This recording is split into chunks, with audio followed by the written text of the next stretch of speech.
do que a história nos traz a respeito do nascimento de Jesus Cristo. E por que é tão importante para os cristãos e para o mundo o nascimento deste homem, que há mais de 2000 anos atrás pisou os seus pés nessa terra. E depois do nascimento, morte e ressurreição de Cristo, o mundo nunca mais foi o mesmo. Nunca houve alguém que impactasse o mundo como Jesus. Em nenhum período da história, de nenhuma forma, seja um estadista militar, seja algum gênio da ciência, nenhum homem pôde impactar e continuar impactando o mundo da forma como Jesus impactou. Por mais que se levante pessoas que falem contrário ao Evangelho, que falem mal do cristianismo, que diga que nós somos todos um bando de fanáticos religiosos, que acreditamos em uma lenda, pode surgir e pode se afirmar homens e mulheres que se julgam ateu, pode levantar qualquer que seja a religião no mundo globalizado de hoje. Nenhuma das religiões que existe atualmente no mundo, nenhum dos líderes religiosos que tenham se levantado durante séculos, nada que foi escrito durante todo esse período, nada se compara ao que nós temos, nada se compara à história de Cristo Jesus.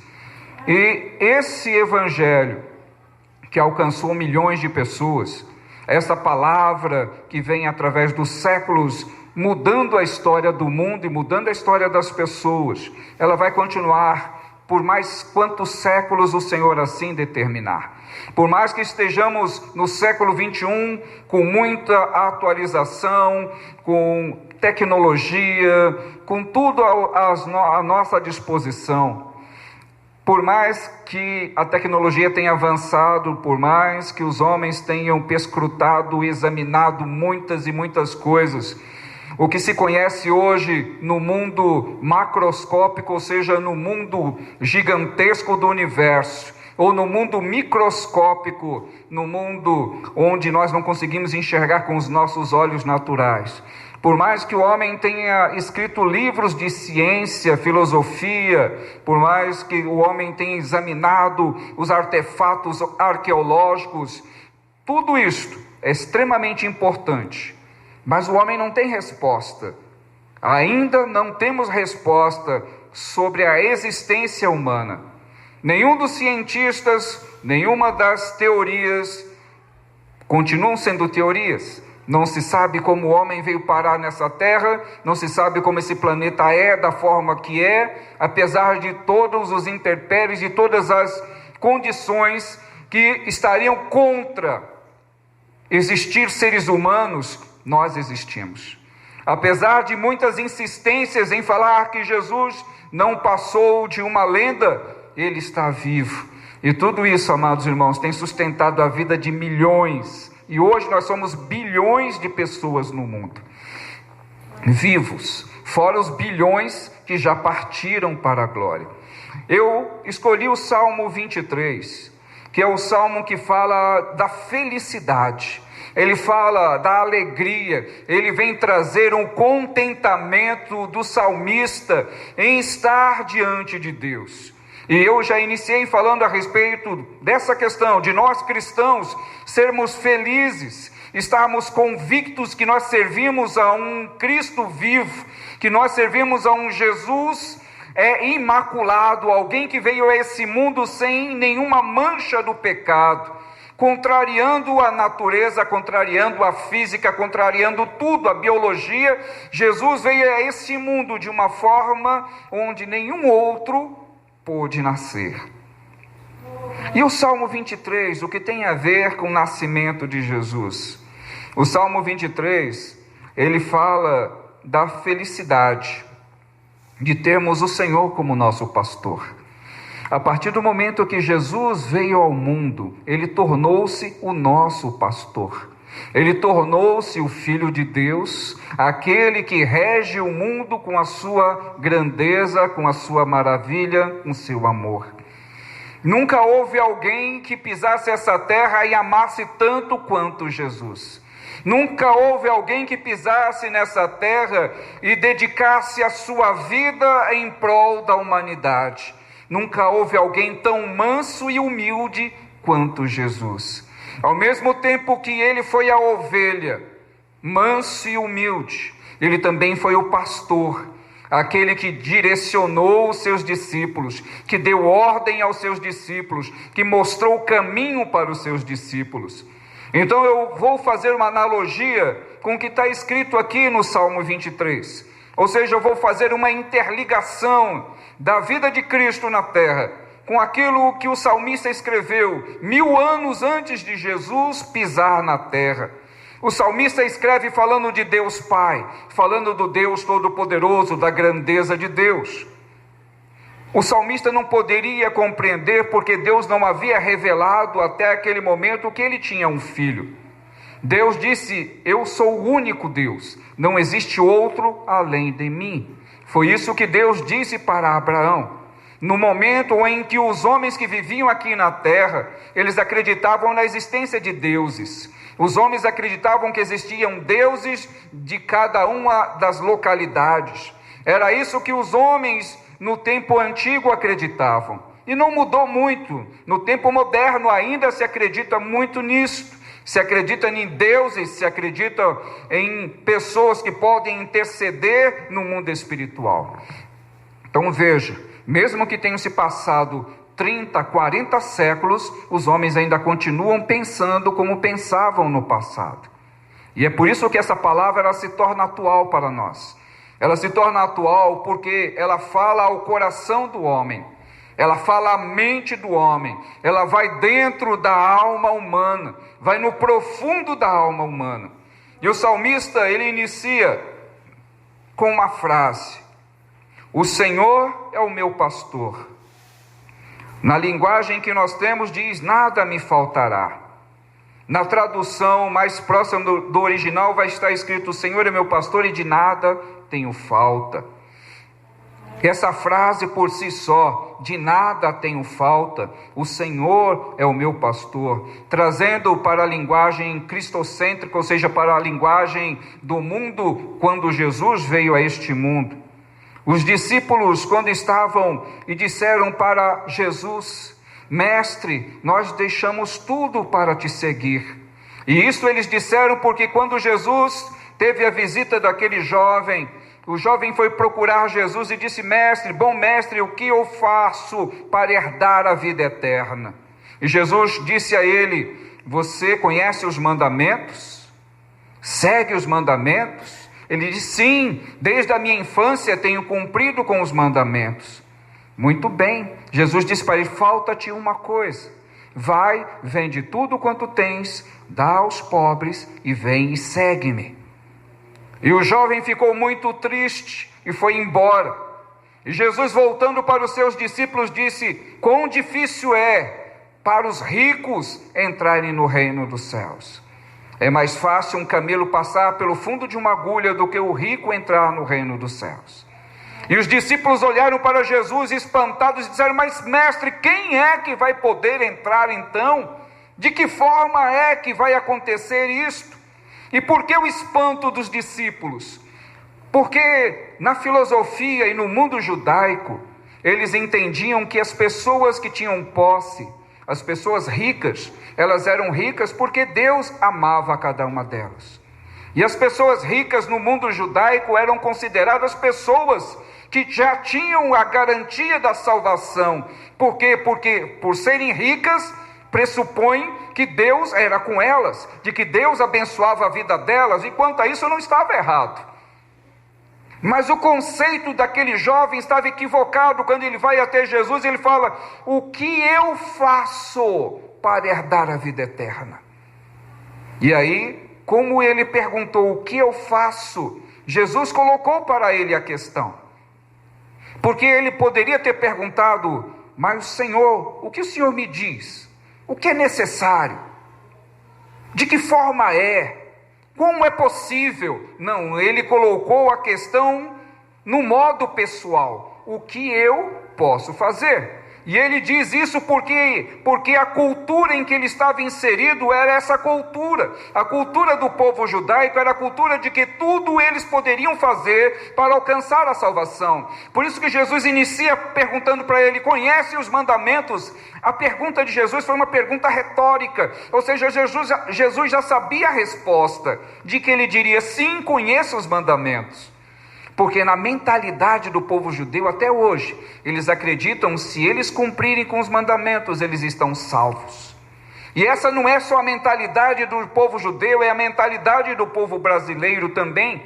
Muitos dos brasileiros acreditam que se tiverem uma vida regrada, ou seja, uma vida ordeira, uma vida certinha, se não fizerem mal para ninguém, se não roubarem, não matarem, o brasileiro normal, médio, ele acredita que o fato dele achar que ele é bom, ele já está na fila da salvação.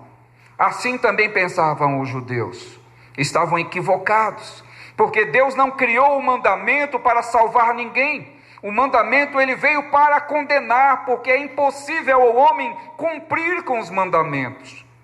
Porque se o homem errar em um, ele já está perdido. Então, por isso que Jesus inicia a conversa falando: conhece os mandamentos? E a resposta é sim. Cumpres os mandamentos? Sim, desde a minha infância. Então por que ele estava procurando Jesus, se ele já cumpria com os mandamentos? Sendo que na mentalidade do povo judeu, cumprir com os mandamentos era o máximo que eles poderiam fazer. Então a pergunta dele em relação a Jesus não faz sentido. Era uma pergunta sem sentido. Eu presumo que ele gostaria de ouvir Jesus ter dito para ele: mas isso sou eu que estou pensando, estou conjecturando, estou levantando essa hipótese com vocês, não tem nada escrito. Ele poderia imaginar: eu já estou bem, eu já cumpro com os mandamentos, eu vou procurar aquele homem que é um profeta, e certamente ele vai me habilitar. Provavelmente ele vai falar: olha, você é um ótimo jovem. Provavelmente Jesus, na mentalidade daquele jovem, presumindo eu, diria: você já está com o pé lá dentro, meu rapaz, não te falta nada. Presumo que seja essa a mentalidade daquele jovem. Por quê? Porque Jesus inicia trazendo o fato de que para um judeu cumprir com os mandamentos era o suficiente. Mas Jesus coloca uma questão que ele ficou abismado. Não existia e não existe até hoje nenhuma questão como Jesus colocou para aquele jovem. Não existe esse pressuposto, ou seja, não existe essa ordem de vender tudo o que tem, dar aos pobres para seguir Jesus. Jesus criou aquilo na hora. Ele criou para deixar o jovem embaraçado. Ele criou algo que fizesse com que aquele jovem bloqueasse o seu pensamento. O evangelho não é diferente. O evangelho ele vem para mostrar que mesmo os pensamentos dos homens que se julgam bons, das pessoas que se julgam certas, vão cair e vão bater de frente com o questionamento de Jesus. Qual é o questionamento de Jesus? Para seguir é necessário abandonar as certezas. Para seguir Jesus é necessário abandonar a firmeza que o mundo oferece. E aí, a partir do momento em que nós abrimos mãos disso, nós vamos ser dependentes do Senhor. E Ele vai passar a ser o nosso bom pastor. Porque as ovelhas dependem 100% do seu pastor. É o pastor que conduz as ovelhas ao pasto verdejante, é o pastor que conduz as ovelhas para as águas tranquilas, é o pastor que protege as ovelhas contra os lobos, é o pastor que guarda as ovelhas no momento do frio, é o pastor que leva as ovelhas para o descanso.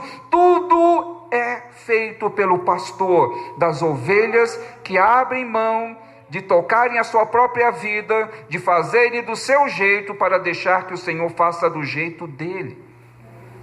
E é isso que o Senhor deseja de mim e de você.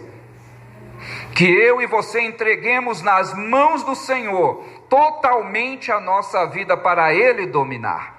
Porque enquanto nós estivermos seguros em alguma coisa, achando que nós podemos administrar, é porque nós não confiamos plenamente no Senhor.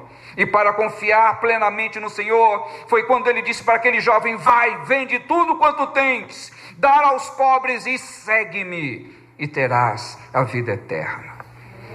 E o jovem ficou triste, porque ele era muito rico, tinha muitas posses, e aquilo não fazia o menor sentido para a cabeça daquele jovem.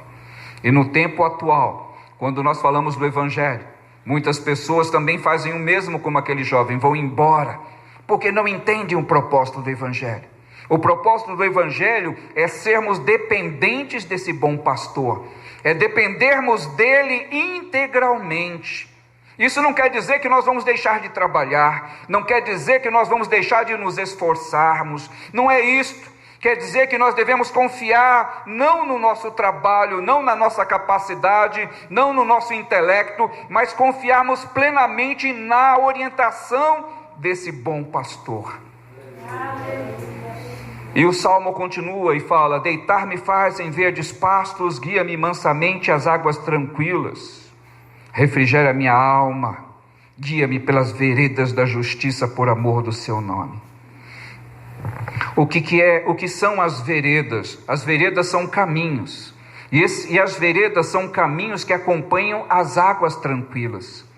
Nos lugares desérticos, quando aparece um oásis, geralmente quando aparece um oásis, as águas que estão no oásis, ou formaram o oásis, elas vêm de alguma fonte. E quase sempre no lugar onde aquela água ela brota e ela corre, no lugar onde a água corre, vai haver verde de um lado, verde do outro. Isso se chama veredas.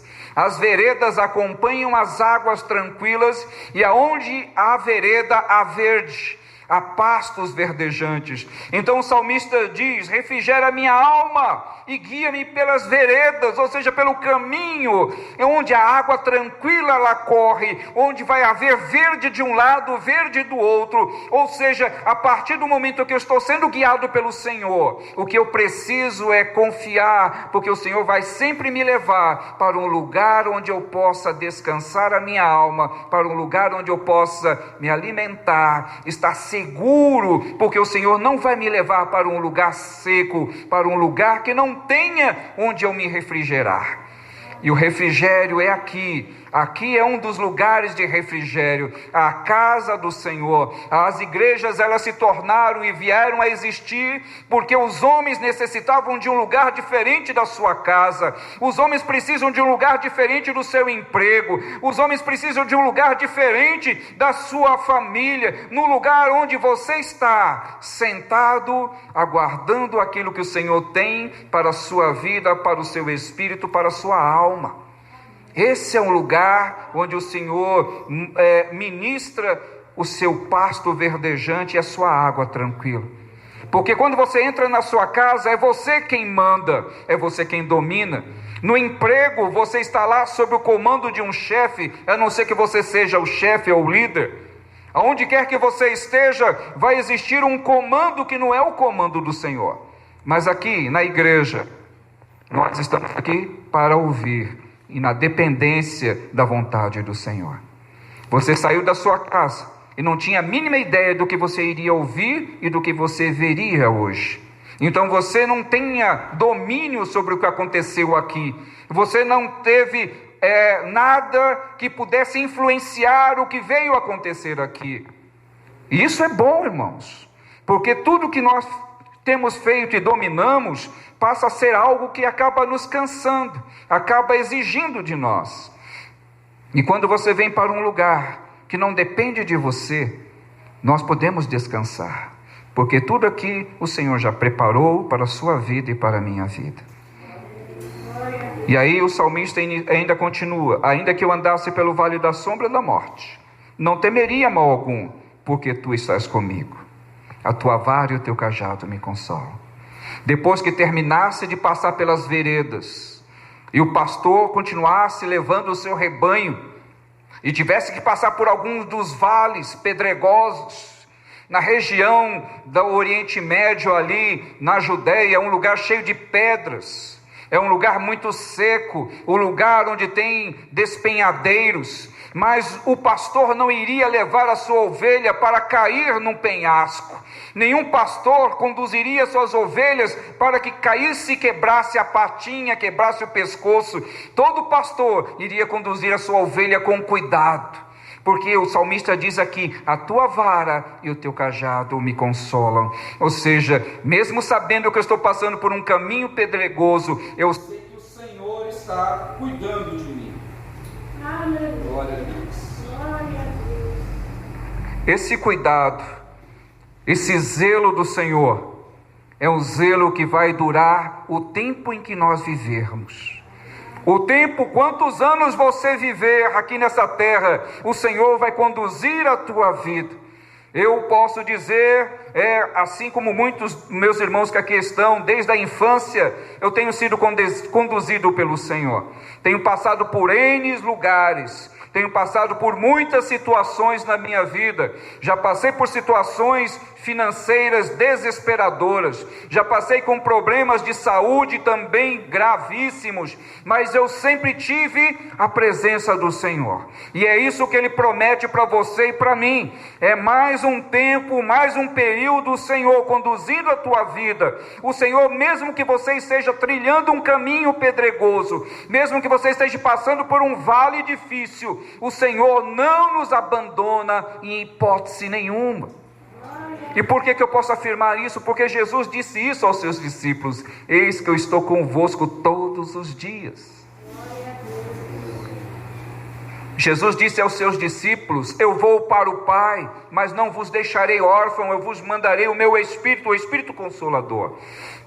E esse Espírito Consolador estará guiando a cada um de vocês. E é isso que a igreja tem desde o momento em que Jesus assuntou aos céus. O Espírito Santo tem comandado a igreja. O Espírito Santo tem levantado homens, tem levantado mulheres e tem conduzido o povo de Deus debaixo dessa graça, dessa maravilhosa unção, que é o poder do Espírito Santo. O Espírito Santo não vai nos abandonar.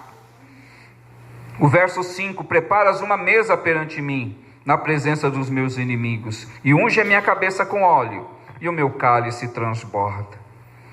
Essa posição do salmista, de estar debaixo da proteção e do cuidado do Senhor, entendendo que o Senhor é aquele que guarda e é aquele que também recebe aos seus. Quando ele diz aqui: unges a minha cabeça, aonde quer que um judeu ele chegasse na casa de alguém, se ele viria de alguma viagem, ou fosse uma pessoa sendo recebida pelos seus familiares, era hábito entre eles de ungir a cabeça do visitante que chegava. Esse óleo que se colocava sobre a cabeça, como um sinal de receptividade, como um sinal de que sobre você agora está a unção do Senhor.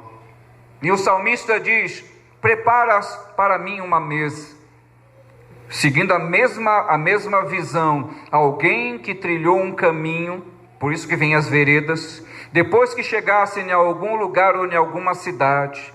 Ele está falando: Senhor, assim como eu sou viajante nesse mundo, todos nós, irmãos, estamos passando por esse mundo, e nós sabemos que nós não vamos ficar nesse mundo.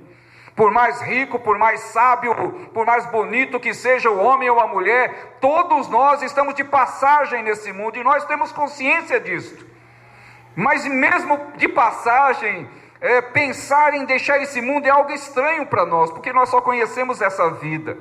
Mas o salmista estava falando: eu sei que eu estou de passagem, mas aonde eu chegar, no lugar que eu chegar, vai ser um lugar que vai ter uma mesa preparada para mim, e o Senhor vai ungir a minha cabeça, e eu sei que serei aceito pelo Senhor. E é isso que a igreja vem falando através dos séculos: continue firme nessa pegada, não se desvie desse caminho, porque quando nós deixarmos essa vida, nós seremos recebidos recebidos com uma mesa pelo Senhor. Ele colocará óleo sobre a nossa cabeça, nós seremos ungidos, bem recebidos por Ele, e uma mesa preparada. Ele vai falar: vinde benditos do meu Pai, para o lugar que está preparado para vocês, antes mesmo da fundação do mundo. E é esse lugar que o Senhor reservou para mim e para você. E o salmista está falando disto. Eu sei que depois dessa caminhada eu vou chegar no lugar e vou ser muito bem recebido, porque vai ter uma mesa preparada para mim. Certamente que a bondade e a misericórdia me seguirão todos os dias da minha vida, e habitarei na casa do Senhor por longos dias. Essa é a expectativa de todo cristão, que quando nós deixarmos essa vida, vamos ser recebidos pelo Senhor. E quando nós formos recebidos pelo Senhor, nós vamos viver com Ele eternamente pelos séculos dos séculos. Essa é a promessa do Senhor para aqueles que com Ele trilharem, com eles passarem pelo vale, mesmo passando pelo vale da sombra da morte, nós não vamos temer, porque o Senhor está conosco.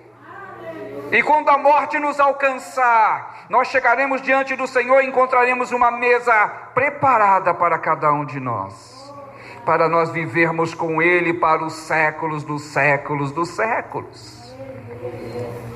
Existe promessa melhor do que esta? Você não vai encontrar promessa como esta em lugar nenhum. Não existe religião no mundo que prometa isto. O budismo nem acredita nisto. O Islã também não acredita. O catolicismo acredita em outras coisas, diferente disso que eu acabei de falar. O espiritismo, pior ainda, acredita em reencarnação. Nenhuma religião se compara com o cristianismo. Eu estou lendo um texto que foi escrito 1000 anos antes de Jesus nascer. E eu estou fazendo uma interligação com o trabalho de Jesus e com a vida do cristão, para que você entenda que o tempo para o nosso Deus não é algo importante, porque Ele existiu e sempre existirá antes de existir o próprio tempo. Ele é atemporal, e Ele pode prometer, e todas as promessas dele vai se cumprir.